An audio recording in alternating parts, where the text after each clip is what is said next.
For more on this, let's speak to Ben Lee, Executive Director at the Special Advisory Council for Myanmar. Ben, thank you for making the time to speak with us this morning.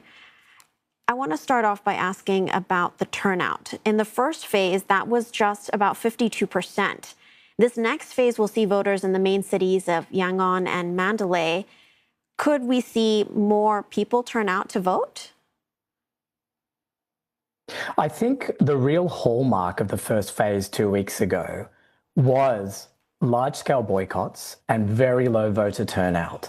What this really goes to is, in spite of the extent of the theatrics that the military junta has invested in the sham process, the Myanmar people have shown their courage, their conviction, and the depth of their rejection of the military junta. And this is incredibly important as a showcase of democracy at a time of global democratic retreat. So I expect today we're going to see a similar pattern play out. Despite, this boycott that you mentioned with such a low voter turnout, preliminary results from the first phase, they're showing that the military is sweeping the polls. What are your thoughts on this? Well, it's an entirely undemocratic process.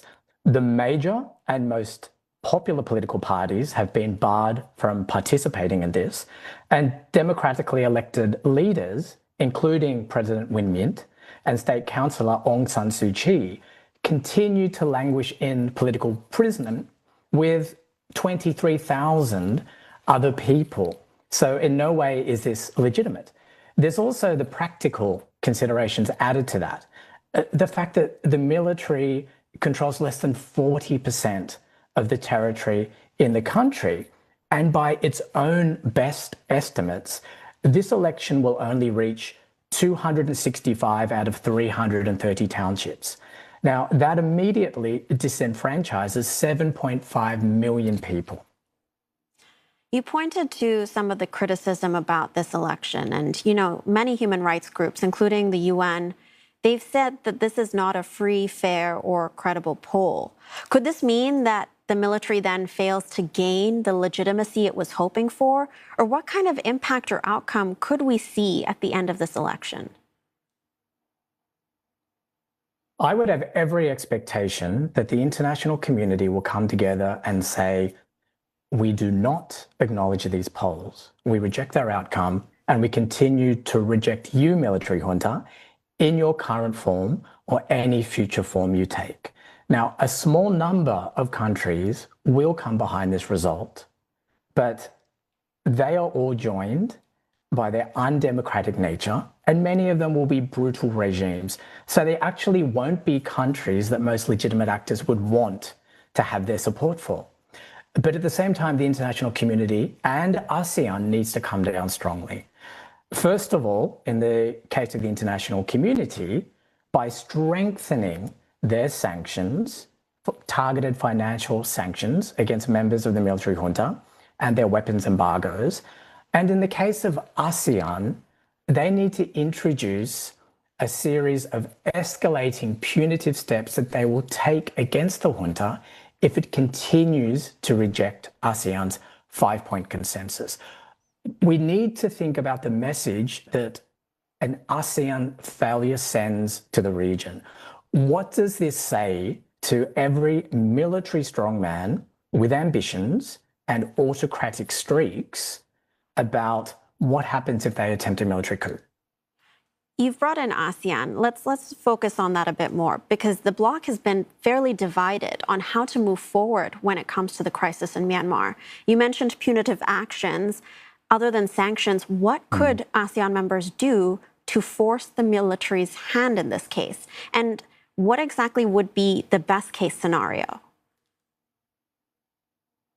Look, there has been some difference of approach from particular ASEAN members, but it's really important to note that at their most recent summit, ASEAN leaders agreed that there was not support for this election, that the conditions do not exist for this election, and that there are certain preconditions for a genuine election, including an end to the violence, and it needs to be free, fair, and inclusive. So we need to see ASEAN saying, we utterly reject this outcome. we will not recognize or engage with the military junta. We will continue to bar you from participating in all our summits and meetings. We will limit our cooperation.